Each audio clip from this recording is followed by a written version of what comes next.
Roger Dodger. Yeah, looks like we're on there. Yeah, it's like it's pretty crazy stuff there. Yeah, it's like, hey, you know, if you knew what the end of the world was, would you want to tell everybody? Would you think if it was like so cool, the actual end of the world, that it isn't all that really weird, crazy, really weird stuff, but a big, giant event. I mean, big, giant event. But you don't know when. And even if I told you what I think it could be, maybe those are just wishes, that maybe that's where I wish it would, I would hope it could be, you know, not, you know. But anyways, what Sri Bhagavatam says that, see all this stuff, this is an early warning, false alarms. I guess what are we talking about, like the end of civilizations and stuff through the Kali Yuga. But at the end of Kali Yuga, though, what it states is that the fruits on the trees don't produce only seed and skin. And then there's no milk. The cows don't produce milk. Either that or there's no cows. Oh yeah, because they're cannibals. They're eating, they're raising their children as livestock. Yes, whatever. And then at the end of the Kali Yuga, to transition into Satya Yuga, right? See, this is the whole thing we're saying. We're transitioning into a golden period. I don't know.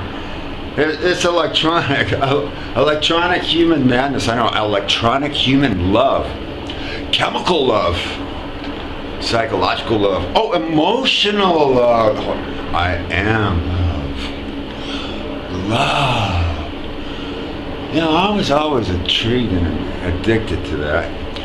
But everybody's just too fucked up about shit. So that's our protection. I'm just one lucky guy, right?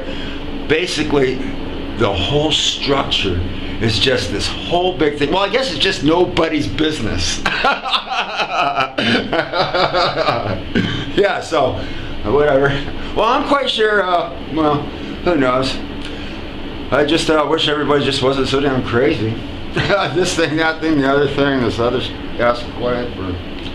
Well, I guess what you're saying, when things are really good, when, you know, like when it's working out, you know, paying the rent, you know, going to work every day, pretty solid on stuff, you know, and, yeah, I guess there's a whole bunch of stuff, trust, and all that other stuff. But yeah, that was a big lesson, though. I mean, it's like I couldn't remember. I'd go tie a finger around my, tie a string around my finger, you know. And she's going, no. I mean, she was like a young teacher. She was still in her early 20s and stuff. And that poor little girl on that medication, that stuff was doing that stuff too. And so it kind of tells me this whole thing was arranged just to blow my mind. There's another thing too, because, you know, my brother was telling me about, you know, the weird kids at school, you know, and that was before that girl came into our class. But there's another guy, you know, he had these dilated eyes.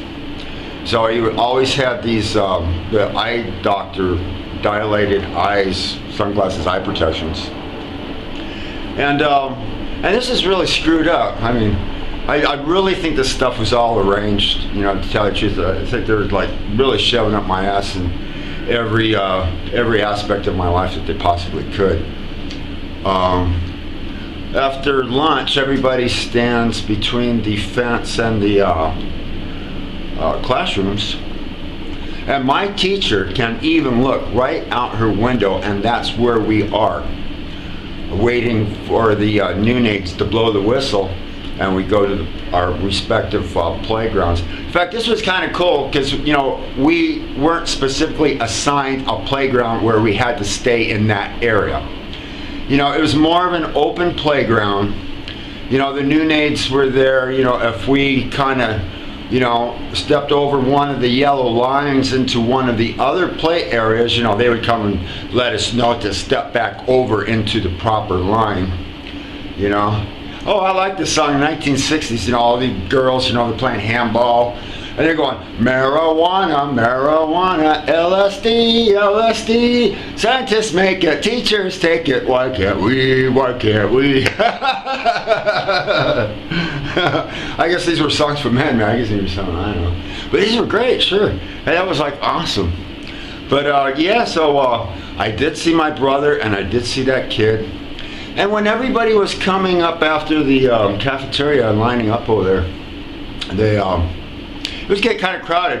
And from the back, you know, they were pushing, right? You know, and it was getting kind of tight. You know, and they were pushing, it was getting kind of tight. You know, it's kind of like a gig, and you're up at the front stage, you know, and you're kind of hanging out there, and everybody's pushing, and everybody, you know, and, you know, well, if you don't want to get pushed around like that, don't take front stage. That's why everybody's up there. You know, don't jump in the, man, you know. Well, you know, that's just it. You know. Well, it depends. Everybody's got another mood. You know, hanging out in the back, you know, in the shadows, in the back wall with a drink with a girl. You know, she usually puts her hand, you know, like in your jacket. You know, you share the drink, buy another drink. Until she's drunk enough, she'll say bye. She might give you her number. Oh, well, I used to meet that one chick on a regular basis, like every week at the whiskey. That chick Monique, she was pretty cool. Her brother would give me a ride home. And but I knew that was her because she was really drunk and she was drinking some stiff drinks, and he was completely sober. So if we're talking about somebody who's completely schizophrenic, I don't know how you get totally sober after getting totally smashed. And, so anyways, there's a big thing, the teachers and the noon aides and everybody's trying to get everybody to stop running. But something's been ineffective because in the front rows, you know, the girls were really excited to get over to the pole. You know, they put their knee over there and they do these circle things, you know. They got a rule and a structure on that, you know, how many or how long you get to stay on there or whatever before somebody else's turn.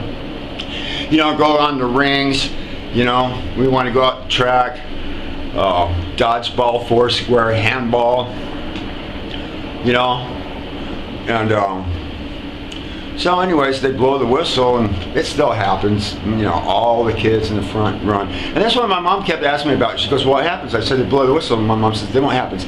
So all the kids run. And she said, but you just said you don't run. I said, that's right, I don't run. I am sophisticated. I am doing what we're told to be doing. Every day after lunch, when we come back into our classroom, we get a big giant lecture not to run when they blow the whistle. I think they were raising a bunch of criminals or a bunch of, well, this was a rich kid's school at the time. It was Monlocks. We had Monlock Science Center. You know, other schools came there for field trips. They used to do television shows there at the Science Center. I mean, this was a really high-profile place. North Hollywood and Grant High School and all that stuff, you know, there were, what was it? The guy from Paul Revere and the Raiders lived in the area. I guess, some kids or actors, whatever, McHale's Navy.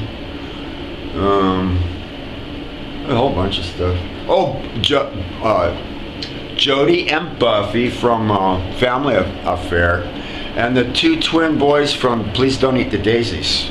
You know, and the thing is, you know, and Pugsley, Kenny Weatherwax from Pugsley, he was at the Valley Sports Club during the summer.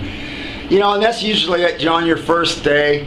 You know, one of the kids in your class, he kind of comes up to you and kind of discreetly kind of points, you know, and you kind of look and he said, listen, those are those kids from, you know, Please Don't Eat the Daisies. You know, just don't. You know, look at them, you know, don't, you know, get involved with them or whatever, because, you know, they don't want to know you, they're not your friend, you know.